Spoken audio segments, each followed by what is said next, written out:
deixa eu me apresentar, diferente do pessoal que veio aqui, que é bem mais velho, né? Eu não tenho 20 anos trabalhando com geossintéticos, eu tenho só 19, mas ano que vem eu alcanço eles. E aqui também, né, se fosse um casamento, agora alguém falasse, alguém tem alguma coisa contra, o professor Portelinha ia levantar a mão e falar, o Paulo não entregou ainda a dissertação dele corrigida, então ele não é mestre não, tá? Mas eu tenho até o dia 27, então vai dar certo. Então, mas é basicamente para falar isso. Sou engenheiro civil, trabalho com geossintéticos faz 19 anos, já fui professor de mecânica dos solos e algumas disciplinas, e acho que dentro dessa linha aí de geossintéticos já fiz de tudo, desde especificar, projetar, acompanhar a instalação, enfim. Né? Então, eu estou aqui hoje muito para falar desses produtos, né? Dos produtos geossintéticos. Para quem não conhece, né, esse aí é um grupo de materiais, é um grupo de soluções, como a gente gosta de falar, mas na verdade é um grupo de produtos que é basicamente polimérico, algumas exceções aí, né, como materiais naturais, como a juta ou a palha de coco, por exemplo, mas a maioria vai ser PVC, polietileno, poliéster, enfim. São produtos que vão ser aplicados na engenharia, e aí principalmente na engenharia geotécnica, mas também engenharia hidráulica, engenharia de proteção ambiental. E eles vão contribuir, né, principalmente com a questão dos custos, com a questão ambiental, com a questão de produtividade, geralmente substituindo uma solução convencional, que vai vir aí de um material natural. Então, a principal vantagem, né, a principal preocupação desses materiais é trazer economia de tempo, economia de dinheiro e reduzir os impactos ambientais, né, trazer uma melhora ambiental. Dentre esses três temas, né, pelo menos eu considero que a questão ambiental ela é mais recente. Mas a questão do tempo e do dinheiro, por exemplo, ela é bem antiga, né? Principalmente dentro da engenharia, mas de uma maneira geral. Só a nível de curiosidade, em 1973, o Pink Floyd lançou o disco Dark Side of the Moon, acho que vocês conhecem. Ele é um disco conceitual, e o que significa isso? É que ele trata um tema único, assim, um tema constante, né? Do começo ao fim. E ele fala sobre os temas que afligem a vida adulta, e eles são três: tempo, dinheiro, e não é a questão ambiental, mas é a sanidade mental. E aí, conversando com alguns colegas aí de empresa, alguns colegas de concessão, eu vejo que esse disco está muito atual. Assim. Então, se o pessoal quiser ouvir alguma coisa aí para falar sobre o trabalho de vocês, enfim, fiquem à vontade. Bom, começando, vou falar com um tema bem simples, que é canalização e macrodrenagem. Então, vocês conhecem mais do que a gente, é um tema que basicamente auto se explica, é a coleta e a condução de águas pluviais, principalmente para evitar, né, o acúmulo, evitar cheias, enfim. E existe uma série de soluções, né, aplicáveis com esse tipo de intuito, né, numa obra de engenharia, como o concreto, como os gabiões, a pedra argamassada, canalizações vegetadas, por exemplo, e a gente só trouxe um exemplo, que são as canalizações feitas com as geocélulas. As geocélulas são esses materiais, né, com o formato de colmeia, ela tem uma grande variação nessas possíveis aberturas e também na altura dela. Então vocês vão ver que ela vai se repetir para canalização, vai se repetir, por exemplo, para um reforço de pavimento. Então ela tem, para cada uma das aplicações, ela tem, né, uma especificação única. E para as canalizações, ela é bastante interessante porque ela permite o preenchimento com materiais diferentes. Então, você pode ter uma canalização vegetada, preenchendo ela com solo e adicionando, né, a vegetação. Você pode ter uma canalização permeável, preenchendo ela com material granular, com brita. Né? E você pode ter uma canalização com aspecto final de concreto. Então, você vai ter capacidade de vazão, resistência à tensão de um concreto, mas, né, possibilitando você usar um material em cima de um solo com baixa capacidade de suporte, que vai ser uma solução flexível, que ela está ali, né, junto com essas células. Você pode ter uma canalização mista, onde você tem água constante, você tem concreto, e os taludes você tem vegetação ou brita, então dá para trabalhar bastante essas opções. A grande vantagem, né, na verdade, o grupo de vantagens que o concreto, né, vai trazer junto com a geocélula é que você não vai ter desperdício de material, então a altura dela ali, né, permite que você tenha uma seção constante, então você não tem uma seção maior e uma seção menor, você usa ali, né, a parede da geocélula como régua e você tira o excesso de concreto. Ela se torna uma solução, né, flexível, então eu posso aplicar isso numa área de solo mole, mesmo que eu tenha assentamentos diferentes, ela continua trabalhando, ela trabalha como se fosse um monte de placas ali associadas.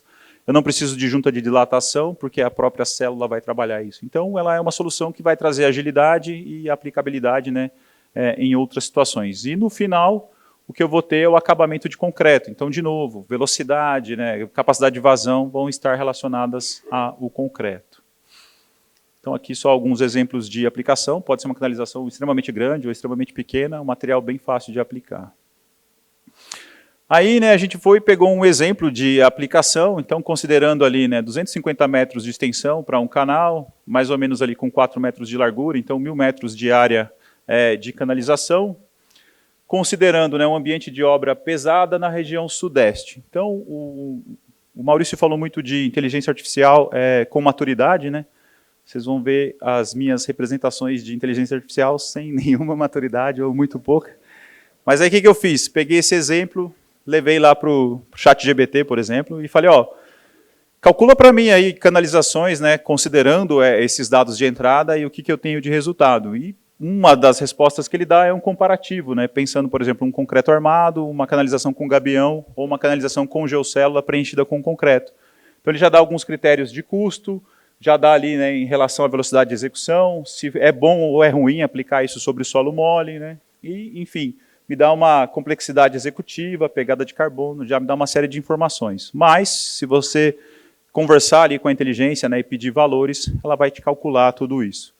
Então, hoje, né, a gente consegue, de novo, fazer uso de uma inteligência artificial bastante simples, né, claro, se a gente puder acessar a do Maurício é muito melhor, mas se você perguntar ali para o chat, fala, ó, me calcula, faz uma estimativa aí, como ele falou, tenho 98% de acerto, 2% de erro, eu consigo ter uma ideia inicial de quanto vai custar essa canalização em termos de material, em tempo de mão de obra, né, quanto tempo vai demorar para eu executar e qual vai ser a pegada de carbono. Então, para essa canalização, né, que a gente imaginou, o concreto armado custaria ali 650 mil reais, uma canalização com gabião custaria 500 mil reais e com a geocélula preenchida com concreto, 420 mil reais, isso considerando material, mão de obra, enfim, a obra pronta.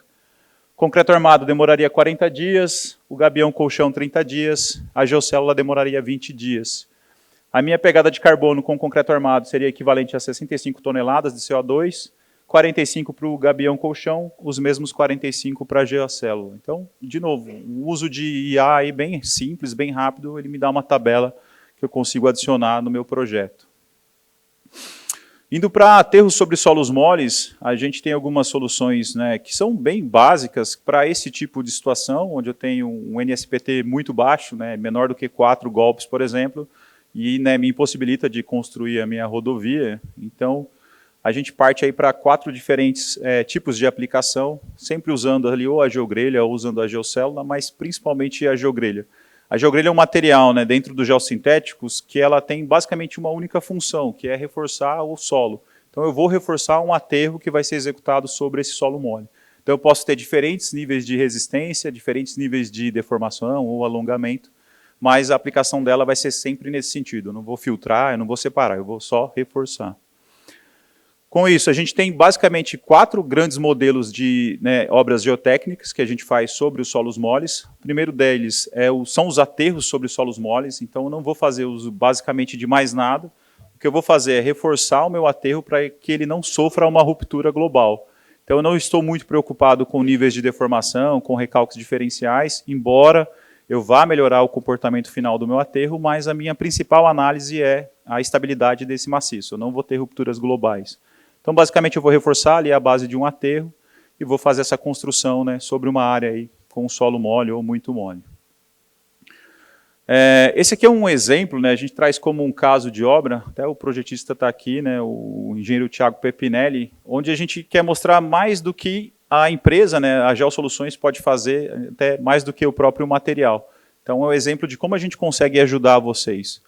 Essa aqui, né, foi uma análise que o Thiago realizou para um cliente. A situação em campo era basicamente essa que aparece no vídeo, né? Quando o pessoal fez a escavação, eles perceberam que tinha um solo mole ali, muito mole, e a gente conseguiu ajudar, né, tanto o projetista quanto o cliente nas análises de estabilidade e conseguimos apresentar para eles uma série de soluções ou possíveis soluções. Então a ideia era chegar num fator de segurança de 1.5 simplesmente aplicando as geogrelhas, ou ainda possibilitar uma verticalização desses taludes, né, tendo um ganho de área, com um fator de segurança também de 1.5. Utilizar fatores mais baixos, de 1.4 ou 1.3, e considerar que essa massa de solo mole iria sofrer consolidação, e aí, né, ao longo do tempo, teria um fator de segurança final de 1.5. Então a gente apresenta um menu para o cliente, né, e para o projetista. Fala, ó, você tem todas essas opções para escolher, com os diferentes, né, custos aí relacionados à utilização do material. Então eles optaram ali, né, por uma dessas soluções e aí a gente começou um processo, né, de detalhamento desse estudo de viabilidade. E uma parte que foi bem importante para ele foi o que a gente chamou ali de paginação das geogrelhas. Então, o que acontece? Como esses reforços eram bastante compridos, a gente está falando de panos ali de mais de 40 metros de comprimento, algumas vezes, mais indo de 20 a 30, 33 ou 40. Se ele fizesse o recorte desses panos, né, de uma maneira ordenada, controlada, ele conseguia reduzir significativamente a quantidade de material final. Por quê? O rolo de geogrelha ele tem 100 metros de comprimento. Então, se eu estiver numa etapa onde eu estou usando panos de 40 metros, eu corto 40 metros, e aí eu pego esses 20 metros e jogo fora, essa minha perda vai ser de 20% ali, né, dentro desses 100 metros. Agora, se eu cortar esses 40 metros, pegar os 60 restantes, cortar em 2 panos de 33, a minha perda basicamente vai ser zero. Então, o que a gente fez para ele foi, olha, nessa camada você vai usar panos de 40 metros. Os 60 metros que sobraram, você vai cortar em 2 panos, você vai usar lá em cima, em uma outra camada. Na camada de cima eram panos de 33, então 99 você tinha uma perda pequena. Então a gente foi fazendo essa conta para ele e montamos um plano de execução para ele seguir. Com esse sistema, né, ele saía de uma perda estimada de 25%, né, que significava ali 17 mil metros quadrados de geogrelha, e aí era uma geogrelha com uma resistência alta de aproximadamente 400 kilonewtons, e o custo, né, final da obra iria ficar ali em torno de 730 mil reais, para uma perda de 5%, com um custo final de 630 mil reais aproximadamente. Então ele gerou ali uma economia de 100 mil reais numa obra, né, de 600 mil reais, que foi o que acabou viabilizando o negócio e possibilitando na execução desse aterro e depois a construção da obra. Então o que a gente quer mostrar é que vocês podem contar, né, com o nosso apoio para fazer essa viabilização de alguns projetos de vocês. Fala, olha, eu estou com essa solução, o custo está elevado, me dá uma sugestão aí de como eu posso baixar esse custo, né, e executar essa obra. Então é um caso de solo mole, mas que mostra bastante aí, né, a parte de trabalho, de apoio da empresa. Seguindo para uma segunda possibilidade de, né, obras sobre solos moles, a gente tem os aterros sobre solos melhorados, e aí vocês conhecem até melhor do que a gente, né, sistemas tipo coluna de brita, sistemas tipo DSM, jet ground, enfim, onde a gente consegue, né, fazer uma melhoria ou, às vezes, transmitir a tensão para um solo que está já mais resistente, e o que a gente faz com a geogrelha é uma distribuição, né, mais igual da minha carga sobre esse material. Então, aqui a gente tem, por exemplo, a expansão do aeroporto de Porto Alegre, é uma obra de 2018, que a gente tem ali, né, na foto da direita, são as colunas de brita finalizadas, e em cima essa geogrelha para distribuir a tensão, depois um pequeno aterro ali para regularização e conclusão da obra. E um outro tipo de obra, esse mais antigo, inclusive até mais barato, que são os aterros de sobrecarga. Então a minha ideia é construir uma massa pesada, promover a consolidação do meu maciço que está embaixo, né, fazer a dissipação ali da minha água, né, ou seja, acelerar esse processo de consolidação, de recálculo, e aí eu sigo com a minha obra. Isso pode ser feito com a utilização dos geodrenos verticais ou não. Os geodrenos são fitas, né, que são cravadas ali na minha camada de solo mole, e aí com essa carga eu tenho um processo de saída de água acelerado, e eu tenho os recálculos acontecendo num tempo mais curto, de meses ao invés de anos. Aqui tem uma obra lá da Terrinha, né? Uma obra lá em Natal, no Rio Grande do Norte, a BR-101, onde ela vai ali de mais ou menos de Natal até Recife. Ela passa por uma região de bastante solo mole, onde foi aplicada aí essa solução. E por fim a gente tem os aterros de conquista, que é uma lógica um pouquinho diferente, né? Aqui a lógica é eu acessar uma área de solo mole para fazer um trabalho, seja ele a execução de um ensaio, né? Por exemplo, um ensaio DST, DSM, ou seja para fazer uma execução de uma fundação profunda, enfim. E aí eu trago essas duas fotos para mostrar, né, o que é o sistema antigo, que está ali em preto e branco, colocando um geotêxtil ou uma geogrelha e lançando rachão, e o que a gente está chamando de, né, aterros modernos, né, aterros de conquista novos, que são com as placas modulares. Então, o Vitor deu um spoilerzinho aí das placas. Esse é um vídeo, né, desse produto que chama Extreme Mats. São placas de polietileno, um material sintético também, por isso que fica ali enquadrados nos geossintéticos. Elas são fixadas umas às outras com o uso de parafusos e ferramentas bem simples. Elas têm uma capacidade de carga bem alta, então elas conseguem trabalhar mesmo com solos muito moles, com CBRs ali de 1, 2, eu consigo aplicar cargas elevadas. Eu vou ter ali um certo nível de deformação, mas ainda assim eu consigo, né, construir essas plataformas e trabalhar sem problema nenhum. Então, como o Vitor falou, é uma solução canadense, a gente chegou, né, teve acesso a essa solução e a gente resolveu trazer ela para o Brasil. E desde então a gente tem uma série de demandas para diferentes tipos de aplicação. Então, desde aterros de conquista, realmente, onde eu vou chegar numa área de solo mole, executar um ensaio, mas, por exemplo, para acesso a obras como nas plantas de produção de energia eólica, por exemplo, onde o equipamento é extremamente pesado. Quando eu vou fazer a manutenção, eu tenho alguns níveis de recalque que são perigosos. Defesa civil, por exemplo, a gente fez essa apresentação num evento onde a gente falou sobre a possibilidade dela manter um número de placas com ela, e no caso de um acidente grave, ela consegue lá criar uma plataforma de trabalho, onde pode pousar um helicóptero, onde pode ter o atendimento à população. Então é um sistema que ele trabalha tanto alugado ou também comprado, e aí a pessoa pode fazer uso. Aqui a gente tem alguns gráficos, principalmente do comportamento, ele é bastante conhecido em termos de deformação, em função do CBR, em termos de possibilidade de aplicação, e aqui a gente tem algumas possíveis construções, para eu fazer uma via mais larga ou uma via mais estreita, então ela vai conseguir atender aí qualquer demanda geométrica do cliente. Aqui alguns exemplos disso sendo aplicado. Então a gente tem, por exemplo, a execução de ensaios, ali em cima, como eu falei, um heliporto, para acesso a uma área mais grave. Aqui embaixo acho que a gente vê o que é bem a obra, cheia de lama, e você conseguindo acessar. E a gente tem um vídeo de uma obra que foi realizada aqui no estado de São Paulo, aliás, no estado de Minas, na divisa ali, Poços de Calda.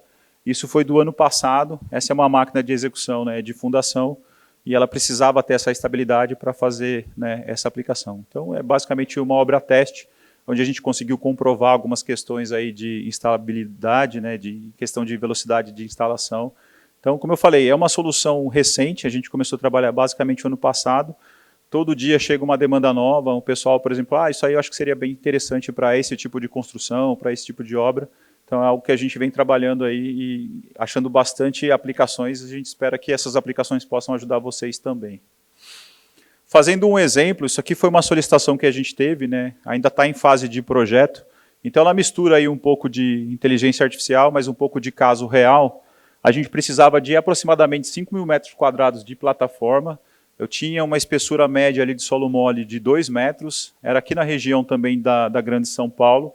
E um ponto que era bem interessante, um ponto que a gente discutiu bastante, era o seguinte: por questões ambientais, a empresa que fosse construir esse aterro de conquista, ela iria lançar o rachão, geotêxteis, geogrelhas, e quando ela terminasse a obra, ela tinha que retirar todo esse material. Então ela tinha um custo e um tempo atrelado à aplicação do material, mas também um tempo e um custo atrelado à remoção desse material. O equipamento que ia passar ali em cima era um equipamento pesado, e a jazida de rachão estava ali aproximadamente 40 quilômetros de distância. Então, mais uma vez, perguntamos lá para a IA, falou, faz as contas para mim aí, vê como é que vai ser, e ela voltou para a gente com algumas respostas. Aqui eu deixei algumas informações, só para vocês verem como isso é bastante completo. Ela consegue pegar a estimativa de tempo, a estimativa de custo, fazendo algumas contas, pegando algumas referências. O que eu achei interessante, por exemplo, é que uma das referências que ela pegou está lá no site da Extreme Mats, que é um site canadense, onde a gente consegue trazer as informações para cá, mas aí ela conseguiu ir lá e fazer as estimativas mais realistas, estimativas mais econômicas, como isso, por exemplo, envolve remoção de rachão, colocação de rachão, ela passa por vários cenários e aí cabe a você escolher, eu quero mostrar o mais crítico ou o menos crítico, pegar uma média, enfim. O custo total para aplicação e posterior remoção do rachão ficava na média ali 5,5 milhões. E aí quando ele foi calcular as placas, como eu falei, fabricantes de sistemas conhecidos, ela pega a Extreme Mats, pega outras empresas pelo mundo também, e ela consegue ter ali mais ou menos uma ideia de qual vai ser a produtividade, qual vai ser o custo, enfim. Tudo isso para a gente conseguir montar esse quadro aqui.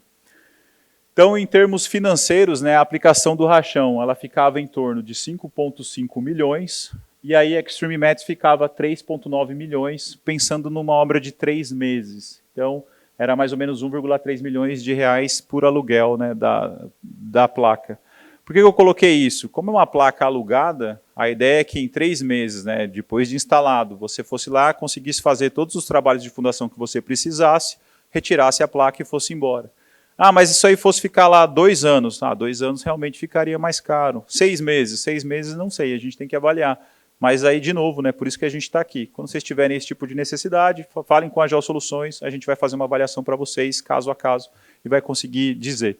Nessa obra especificamente, para 3 meses de obra, ou seja, se eu fosse aplicar os sistemas de fundação em 3 meses, eu teria uma economia lá de 1,6 milhões de reais. Em tempo, falando de tempo de instalação, era 30 dias para a aplicação do rachão, depois eu teria o prazo lá para a colocação da minha fundação e 60 dias para a retirada. Então, 90 dias ali, né, de aplicação. Pensando nas placas, seriam 7 dias para a aplicação, 7 dias para a retirada. A colocação e a retirada da placa é o mesmo trabalho. Eu vou com uma alavanca, retiro um parafuso e levanto essa placa. Basicamente não gasto tempo. Então, assim, uma diferença basicamente de 3 meses de obra. E aí, pensando na pegada de carbono, eu teria, por exemplo, 1.000 viagens de caminhão, né, para aplicação, mais 1.000 viagens para remoção. A gente tinha falado ali de andar 40 quilômetros, né, até a jazida. Então, 2.000 viagens de caminhão, daria 104 toneladas de CO2. As placas, né, para viagem, eu teria 32 viagens no total, basicamente 2 toneladas. Então, seria o equivalente, né, essa diferença aí de 102 toneladas de CO2, a 1.000 árvores nativas que eu fizesse um plantio, ou a um campo de futebol inteiro de Mata Atlântica que eu fizesse uma recuperação. Então essa, apenas com uma obra de fundação, né, para um viaduto, eu conseguia ter o equivalente aí à retomada de um campo de futebol todo de Mata Atlântica, né, sem contar o 1,6 milhões, sem contar os 3 meses que eu consigo fazer outros trabalhos, como por exemplo, executar as fundações. Próximo caso seria o caso de proteção contra erosão e recomposição de taludes. Aqui não tem muito um comparativo econômico ou de pegada ambiental, mas aqui o que a gente quer falar é que existem várias soluções diferentes, né, para vários casos diferentes. Então, por exemplo, eu tenho taludes ali que se eu deixar ele ao natural, a minha vegetação vai se estabelecer, vai se recuperar e eu não preciso fazer nada. Eu tenho casos onde eu aplico uma placa de grama, o solo também é bastante orgânico, ele vai se recuperar. Tenho casos onde eu vou usar uma biomanta, uma hidromanta, uma geomanta. Então o pessoal comentou isso. E eu tenho situações, né, onde, ao invés de eu aplicar, por exemplo, um concreto projetado, se eu tenho um solo de alteração, se eu tenho um saprolito, onde eu não vou conseguir desenvolver vegetação pelas características do material, eu posso aplicar essa geocélula, preenchê-la com solo orgânico e aí estabelecer a vegetação. Então, um exemplo bem simples, né, relacionado à rodovia. Não, esse aqui é só para falar de novo, né, que são as mesmas geocélulas, mas com aberturas diferentes, alturas diferentes. Aqui pode ser uma geocélula mais baixinha, mais aberta, ela vai ser também mais barata, né. Mas esse daqui é um caso em Atibaia, uma obra bem antiga, de 2017, né, na beira da rodovia. Aqui uma recuperação, né, utilizando sacos. Depois eu venho com a aplicação da geocélula e já a colocação ali do material orgânico. As placas de grama depois vão ser aplicadas sobre esse solo orgânico e aí eu tenho a vegetação totalmente restabelecida. Se vocês repararem, dá para ver aqui, ó, após a manutenção da via, algumas geocélulas aparecendo. É um material que tem uma proteção muito grande, né, em relação aos raios UV, é um polietileno de alta densidade, aditivado, não tem problema nenhum ela ficar exposto. Então, assim, uma obra, de novo, simples, né, e bem funcional. Não é um material assim tão fácil de aplicar, né? Quando a gente vê uma foto como essa, a gente percebe, mas aí também, né, contem com a gente, contem com a nossa equipe de apoio. O Guilherme, que está aqui na frente, semana passada ele estava fazendo a instalação, ele é o nosso super especialista já na colocação de geocélulas sobre taludes íngremes. E aqui a gente tem uma obra bem interessante, também é um caso muito mais em relação a esse serviço, né, esse apoio, do que em caso da aplicação em si. Essa aqui é a recuperação da Estrada de Ferro, no quilômetro 511, é uma obra da Vale, executada pela Lucena, e é uma obra de 2024, né, em Açailândia, no Maranhão. E lá o que aconteceu foi, né, o projeto, se eu não me engano, era um projeto da Aegis, colocou a aplicação da geocélula com o material, mas o pessoal queria um apoio para a execução. E aí o que aconteceu, né, o que vocês veem nessa foto. A gente tem o engenheiro da Geosoluções, junto com o pessoal da Lucena, fazendo acompanhamento, né, integral dessa aplicação. Então foi uma aplicação que deu bem certo. A gente tem a foto ali, ó, do lado da ferrovia, esse talude aqui todo, né, verde, foi recuperado com a aplicação das geocélulas. Então, mais para falar isso também, né, contem com a gente na concepção, contem com a gente na fase de projeto, contem com a gente também na fase de execução.